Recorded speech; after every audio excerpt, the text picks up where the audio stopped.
ರಾಜಧಾರಿ TV ಅಡೆತಡೆ ಇಲ್ಲದ ಪ್ರಜಾದಾರಿ. I say to the whole world, India will identify, track and punish every terrorist and their backers. हमारा सिद्धांत है, हम घर में घुस के मारेंगे.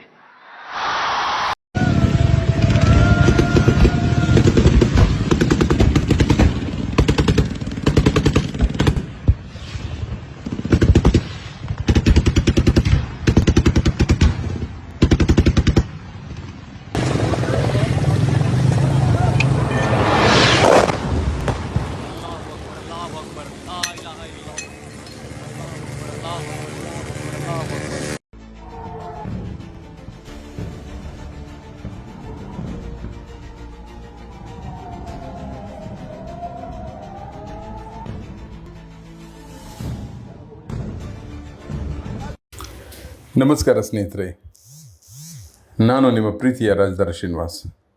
ನೀವು ನೋಡ್ತಾ ಇದ್ದೀರಾ ರಾಜಧಾರಿ ಟಿವಿ. ರಾಜಧಾರಿ ಟಿವಿನ ಲೈಕ್ ಮಾಡಿ, ಶೇರ್ ಮಾಡಿ, ಹಾಗೆ ಸಬ್ಸ್ಕ್ರೈಬ್ ಮಾಡಿ. ನಾನು ಈ ನನ್ನ ವಿಡಿಯೋವನ್ನು ನಮ್ಮ ದೇಶದ ಸಮಸ್ತ ಭಾರತೀಯರಿಗೆ ಗೌರವ ಹಾಗೂ ಹೆಮ್ಮೆಯಿಂದ ಅರ್ಪಿಸ್ತೇನೆ.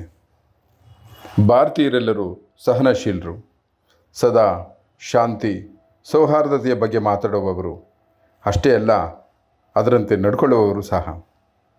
ಆದರೆ ಅದೇ ನಮ್ಮ ವೀಕ್ನೆಸ್ ಅಂದ್ಕೊಂಡಿರೋರಿಗೆ ಈಗ ತಕ್ಕ ಶಾಸ್ತಿ ಆಗಿದೆ. ನಾವು ಸುಮ್ಮನಿದ್ದೀವಿ ಅಂದರೆ ಅದು ಕೈಲಾಗಲ್ಲ ಅಂತಲ್ಲ, ನಾವು ಅದನ್ನು ಈ ಜಗತ್ತಿಗೆ ಸಾಧಿಸಿ ತೋರಿಸಿದ್ದೇವೆ.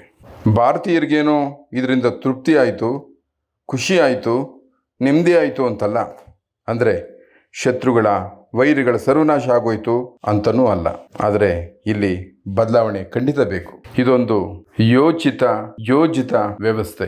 ಭಾರತದ ಅಖಂಡತೆಗೆ, ಭಾರತದ ಸಾರ್ವಭೌಮತ್ವಕ್ಕೆ, ಭಾರತದ ಘನತೆಗೆ ಕಿಂಚಿತ್ತೇನಾದರೂ ಕುತ್ತಾದರೂ, ಅಗೌರವ ಆದರೂ ಕೂಡ ಸಹಿಸೋದಿಲ್ಲ. 140 ಕೋಟಿಯ ಭಾರತೀಯರು ನಾವೆಲ್ಲ. ಜನ್ಮಗತವಾಗಿ ನಾವು ಭಾರತೀಯರು. ಹೆಮ್ಮೆಯಿಂದ ಹೇಳ್ಕೊಳ್ಳೋಣ ನಾವು ಭಾರತೀಯರಂತ. ಏಕೆಂದರೆ ಈ ದೇಶಕ್ಕೆ ಒಂದು ಸಂಸ್ಕಾರ ಇದೆ, ಈ ದೇಶಕ್ಕೆ ಒಂದು ಗೌರವ ಇದೆ, ಈ ದೇಶಕ್ಕೊಂದು ಇತಿಹಾಸ ಇದೆ. ಇವತ್ತಿನ ಆಪರೇಷನ್ ಸಿಂಧೂರ್ ಇದು ಒಂದು ಹೋರಾಟನೂ ಹೌದು, ಹಾಗೆ ನಮ್ಮ ವಿರುದ್ಧ ಬಂದವರಿಗೆ ಸರಿಯಾದಂಥ ಬರೆನೇ ಹೌದು. ಈ ಆಪರೇಷನ್ ಸಿಂಧೂರ ನಮ್ಮ ಹೆಣ್ಮಕ್ಕಳ ಸಿಂಧೂರವನ್ನು ಅಳಿಸಿದವರಿಗೆ ತಕ್ಕ ಶಾಸ್ತಿಯನ್ನು ಈ ಮೂಲಕ ನಾವು ಮಾಡಿದ್ದೇವೆ. ನಮ್ಮ ಉತ್ಸಾಹ ಯುದ್ಧವಲ್ಲ, ನಮ್ಮ ಉಲ್ಲಾಸ ಬಾಂಬ್ ಕ್ಷಿಪಣಿಗಳಲ್ಲ, ನಮ್ಮ ಸಂಭ್ರಮ ಒಂದಷ್ಟು ಸಾವು, ಒಂದಷ್ಟು ನೋವು, ಒಂದಿಷ್ಟು ಕಷ್ಟ ನಷ್ಟಗಳಲ್ವೇ ಅಲ್ಲ. ನಮ್ಮ ಪ್ರತಿಕಾರ ಒಂದಷ್ಟೇ ಜನ ಉಗ್ರರು, ಭಯೋತ್ಪಾದಕರ ಸಾವಿನಿಂದ ಅಷ್ಟೇ ಸಾಧ್ಯ ಅಲ್ಲ. ನಾವು ಭಾರತೀಯರು ಬದುಕನ್ನು ಬಯಸುವ ಜನ. ಬದುಕು ನಮ್ಮದು ಹೌದು, ಇತರರು ಹೌದು. ಅದನ್ನು ಎಲ್ಲರೂ ಅರ್ಥ ಮಾಡ್ಕೊಳ್ಬೇಕಾಗಿದೆ. ನಮ್ಮ ದೇಶ ಅನೇಕ ಜನ ಹುತಾತ್ಮರ ತ್ಯಾಗ, ಬಲಿದಾನ, ಆಹುತಿ, ಅರ್ಪಣೆಗಳಿಂದ ಕಟ್ಟಿದ ದೇಶ. ಇವತ್ತಿನ ವಿಶ್ವದ ಅತ್ಯಂತ ಹೆಚ್ಚಿನ ಜನಸಂಖ್ಯೆಯಲ್ಲೂ ಅಭಿವೃದ್ಧಿಯತ್ತ ದಾಂಗುಡಿ ಇಡುತ್ತಿರುವ ದೇಶ. ನಮ್ಮ ಸೈನ್ಯ, ನಮ್ಮ ದೇಶದ ಶಕ್ತಿಗೆ ಬೇಕಾದ ಎಲ್ಲವನ್ನೂ ನಮ್ಮ ರಾಷ್ಟ್ರ ಈಗಾಗಲೇ ಸಿದ್ಧಪಡಿಸಿಕೊಂಡಿದೆ. ಇನ್ನಾದರೂ ಪಾಕಿಸ್ತಾನ ಬದಲಾಗುತ್ತೆ ಅಂತ ಭಾವಿಸಿದರೆ ಅದು ನಮ್ಮ ದಡ್ಡತನ. ಭಾರತ ಸರ್ಕಾರ ಇವತ್ತು ಪಾಕಿಸ್ತಾನವನ್ನು ಗಮನಿಸುವ ಬದಲು ತನ್ನ ದೇಶದ ಉದ್ಧಾರ ಹುಡುಕಿ ಹೊರಟಿದೆ, ಹಾಗೆ ಸಾಧಿಸಿದೆ, ಅಭಿವೃದ್ಧಿ ಗಳಿಸಿದೆ. ನಮ್ಮ ಜನರು ಇಂಥ ದಂಗೆಯ, ಇಂಥ ಯುದ್ಧದ ಸಂದರ್ಭದಲ್ಲಿ ದೇಶಕ್ಕೆ ಬಲ ತುಂಬುವ ಕೆಲಸಕ್ಕೆ ಮುಂದಾಗಬೇಕು. ಯುದ್ಧದಲ್ಲಿ, ರಣರಂಗದಲ್ಲಿ ಯೋಧರು ಬಲವಾಗಿರಬೇಕು. ತನ್ನ ಕುಟುಂಬ, ತನ್ನೆಲ್ಲವರ ಕ್ಷೇಮಕ್ಕಾಗಿ, ದೇಶಕ್ಕಾಗಿ ಪ್ರಾಣವನ್ನು ಸಹ ನೀಡಲು ಮುಂದಾಗಿರುವ ಯೋಧನಿಗೆ ಜನರಾಗಿ, ಜನತೆಯಾಗಿ ನಾವು ನೈತಿಕ ಶಕ್ತಿಯಾಗಿ, ಧೈರ್ಯವಾಗಿ ನಾವು ನಿಂತಿರಬೇಕು. ಭಾರತೀಯರೆಲ್ಲ ಒಂದಾಗಿ ಒಗ್ಗಟ್ಟಿನಿಂದ ದೇಶದ ಪರವಾಗಿ ನಿಲ್ಲಬೇಕು. ದೇಶದ ವಿಚಾರ ಬಂದರೆ ಯಾವುದೇ ರಾಜಿ ಇಲ್ಲ.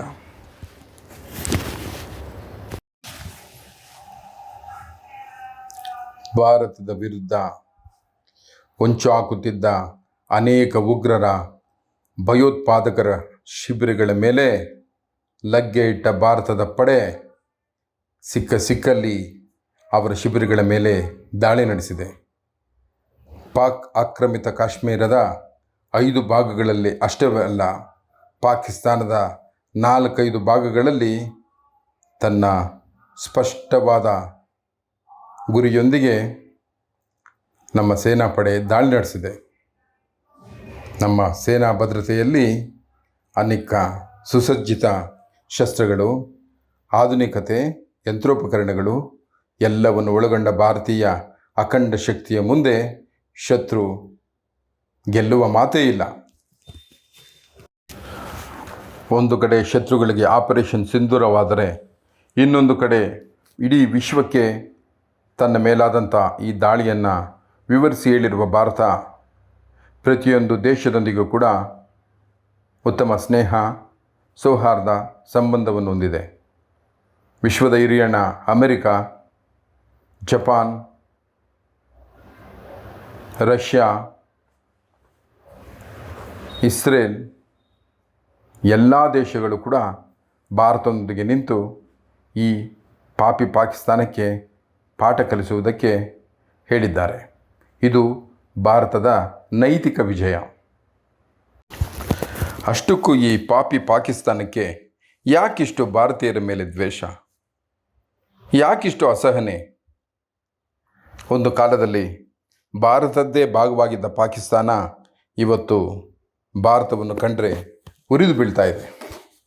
ಭಾರತ 1947ರಲ್ಲಿ ತನ್ನದೇ ಭೂಭಾಗವನ್ನು ಧರ್ಮದ ಹೆಸರಿನಲ್ಲಿ ಹೊರಟವರಿಗೆ ಕೊಟ್ಟು ಒಂದಷ್ಟು ಶಕ್ತಿ, ಒಂದಷ್ಟು ಹಣ ಎಲ್ಲವನ್ನು ಕೊಟ್ಟು ಗೌರವಿಸಿ ಕಳಿಸ್ಕೊಡ್ತು. ಆದರೆ ನಮ್ಮಿಂದಲೇ ದೇಶ ಬದುಕನ್ನು ಕಂಡವರು ಮಾಡಿದ್ದಾದರೂ ಏನು? ನಮ್ಮ ಮೇಲೆ ಮುಗಿಬಿದ್ದು ನಮ್ಮನ್ನೇ ಹಿಂಸೆ ಮಾಡಿ ನೋಯಿಸಿದರು. ಕೊಲೆ, ದರೋಡೆ, ಹಲ್ಲೆ, ಅತ್ಯಾಚಾರ ಆ ನೀಚರ ದಾರಿಯಾಗಿತ್ತು. ಈ ದೇಶದ ಎಷ್ಟೋ ಜನ ಅವರಿಗೆ ಶಾಪ ಹಾಕಿದ್ರು. ಯುದ್ಧ ಅನಿವಾರ್ಯ ಆಯಿತು. ಭಾರತ ವಿರೋಧಿ ವಿಚಾರವೇ ಪಾಕಿಸ್ತಾನ ದೇಶದ ಮೂಲ ಮಂತ್ರವಾಗಿದೆ. ಭಾರತವನ್ನು ಧಿಕ್ಕರಿಸುವ, ಭಾರತವನ್ನು ದೂಷಿಸುವ, ಭಾರತದ ಶಾಂತಿ ಭಂಗಗೊಳಿಸುವ, ಭಾರತದ ಸೋಲನ್ನು ಸಂಭ್ರಮಿಸುವ ವಿಚಾರಗಳಲ್ಲೇ ಪಾಕಿಸ್ತಾನಿಯರಿಗೆ ಹೆಚ್ಚು ಆಸಕ್ತಿ. ಇದೇ ಪಾಕಿಸ್ತಾನದ ರಾಷ್ಟ್ರೀಯತೆಯಾಗಿದೆ. ಆದರೆ ಇದಕ್ಕೆ ಬದಲಾಗಿ ತನ್ನ ಆ ದೇಶವನ್ನು, ತನ್ನ ಪಾಕಿಸ್ತಾನವನ್ನು ಅಭಿವೃದ್ಧಿಗೆ, ವಿಕಾಸಕ್ಕೆಂದೇನಾದರೂ ಆ ದೇಶ ಆಲೋಚಿಸಿದ್ದರೆ ಪಾಕಿಸ್ತಾನದ ಪರಿಸ್ಥಿತಿ ಇವತ್ತಿನಂತಿರಲಿಲ್ಲ. ಆ ವಿಚಾರ ಆಂತರಿಕವಾಗಿ ಪಾಕಿಸ್ತಾನದ ಪ್ರಜೆಗಳಿಗೆ ಈಗ ಅರ್ಥವಾದಂತಿದೆ.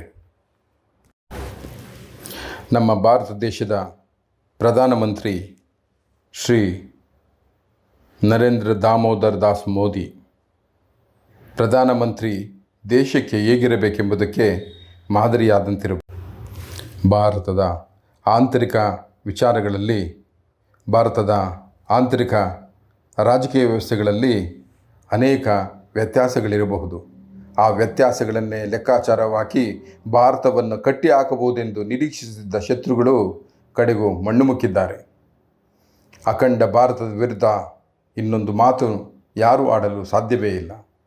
ಏಕೆಂದರೆ ಭಾರತದ ಸೈನ್ಯ, ಭಾರತದ ಪರಾಕ್ರಮ, ಭಾರತದ ಧೈರ್ಯ, ವಿಶ್ವಾಸ ವಿಶ್ವದಷ್ಟೇ ಅಲ್ಲ, ಎಲ್ಲರೂ ಕೂಡ ಮೆಚ್ಚುವಂಥದ್ದು.